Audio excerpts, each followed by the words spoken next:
Les présidences sont d'abord, il faut le dire, de marque Simca, donc des voitures françaises. Beaucoup de gens nous considèrent comme ayant des voitures américaines. Ce n'est pas vrai, ce sont des voitures françaises qui ont été construites dans les années 50 et pour se terminer en 61 pour les toutes dernières. L'intérêt historique des présidences, c'est qu'elles équipaient la République française.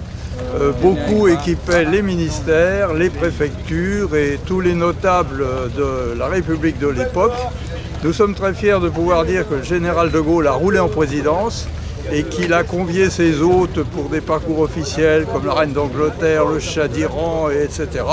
Donc c'est un patrimoine national reconnu maintenant. Voilà pour les présidences. Dans notre club, nous en avons une trentaine, dont 22 sont bien roulantes et en bon état et quelques autres en restauration qui se laissent attendre.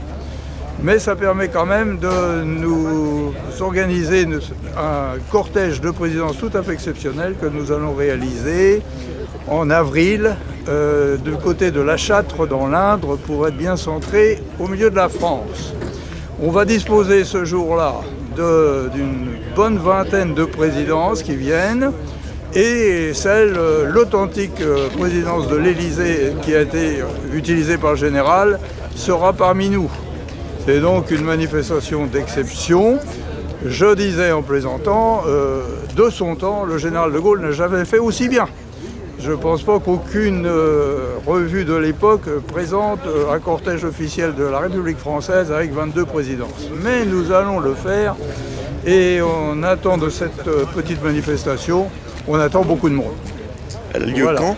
Les dates? Alors les dates, pour ceux qui voudraient venir voir, c'est le 19, 20 et 21 avril dans la région de La Châtre. Si certains veulent vraiment venir voir les voitures, on peut vous donner des renseignements plus précis quant aux horaires et aux détails du parcours. S'adresser à Gasoline, qui vous donnera tout renseignement nécessaire. Voilà.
Donc ça c'est un Jensen 541 de 1955. Il y a eu donc 130 exemplaires. Voilà.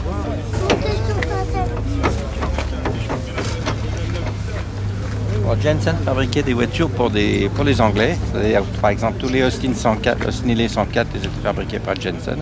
C'était le premier fabricant de voitures, et je dirais exotiques, un peu atypiques en Angleterre à l'époque. Donc en 1955, ils ont fait cette voiture pour eux-mêmes. Et c'était une voiture exceptionnelle parce que c'était la voiture 4 places la plus rapide du monde à l'époque. Et c'était la première voiture qui avait 4 freins à disque d'origine, en série. Voilà. Après, Jensen, c'était les premiers qui faisaient des ceintures de sécurité d'origine, enfin montées à l'usine, donc c'était jamais en option. Ils étaient vraiment dans la sécurité, dans la qualité du travail. Donc c'est ça qui est intéressant. Alors 541, ils ont fait 132 exemplaires. Après, il y a eu le 541R, qui était le modèle après, qui avait le crémaillère, donc R pour Rack and Pinion, et il y avait 4 freins à disque au lieu des tambours. Après, ils ont changé le moteur, ils ont mis le moteur DS7, ça c'est le moteur DS5, c'était un moteur toujours Austin, toujours Austin, avec 2 carburateurs de l'autre côté, et un moteur, ils en ont fait 30 exemplaires, je pense. Et après, ils sont revenus sur la DS5, qui était le moteur plus fiable. Donc, une voiture qui a 130 chevaux, énormément de couple, boîte 4 avec overdrive. Et voilà, donc plaisir de conduite et surtout une qualité de travail vraiment exceptionnelle. C'était en 1955 dans le salon de l'auto à Londres. C'était voté une voiture la plus belle et la plus réussie du salon. Voilà. Une voiture que j'ai achetée. En fait, tout le monde connaît Jensen par les Interceptors. Et c'est vrai que Jensen, ils ont commencé à gagner de l'argent avec l'Interceptor. Parce qu'ils en ont fabriqué pas mal. La 541, ils n'ont jamais gagné de l'argent dessus parce qu'il y en a fait beaucoup. Ça coûtait très cher à fabriquer parce que toutes les pièces sont vraiment de qualité. Et puis, tout le monde connaît aussi la CV8 qui est 4 phares devant, moi, avec un gros moteur américain. Je ne voulais pas ça. Je trouve que c'est plutôt mieux quand c'est d'origine avec un moteur anglais. Et donc quand j'ai vu cette voiture, la ligne arrière, avec le plexi arrière, les vitres arrière, etc., je trouve que c'est une ligne extraordinaire. Donc j'ai cherché, j'ai trouvé, il y en avait 2 dans le monde à vendre, il y a 2 mois. Il y en a une en Milan, qui est un peu triste, et il y en avait une aux Pays-Bas. Et elle était venue en roulante, et aujourd'hui elle est roulante. Voilà. Voilà.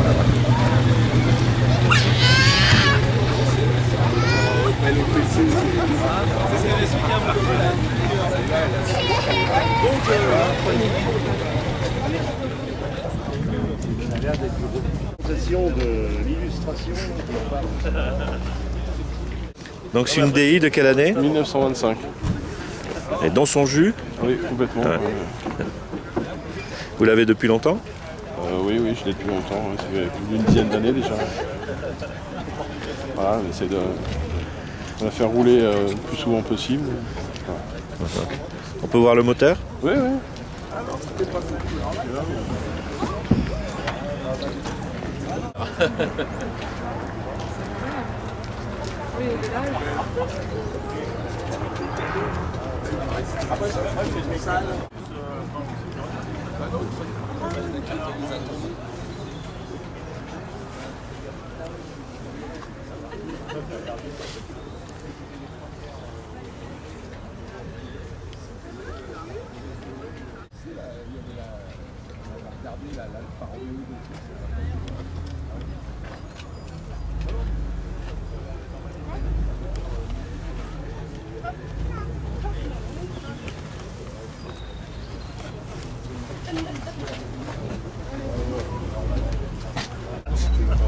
Ouais.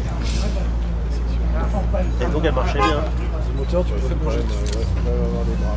Ouais. Non mais des fois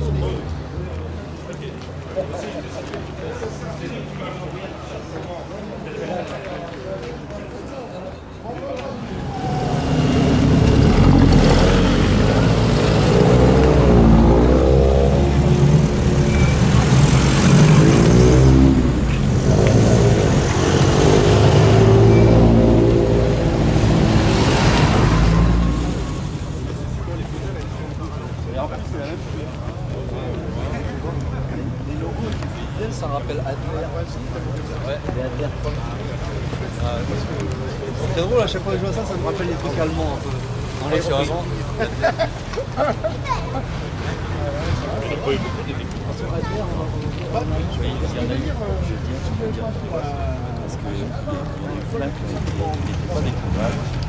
Il y a un modèle 54 sur tableau de bord, parce que l'autre il est joli aussi.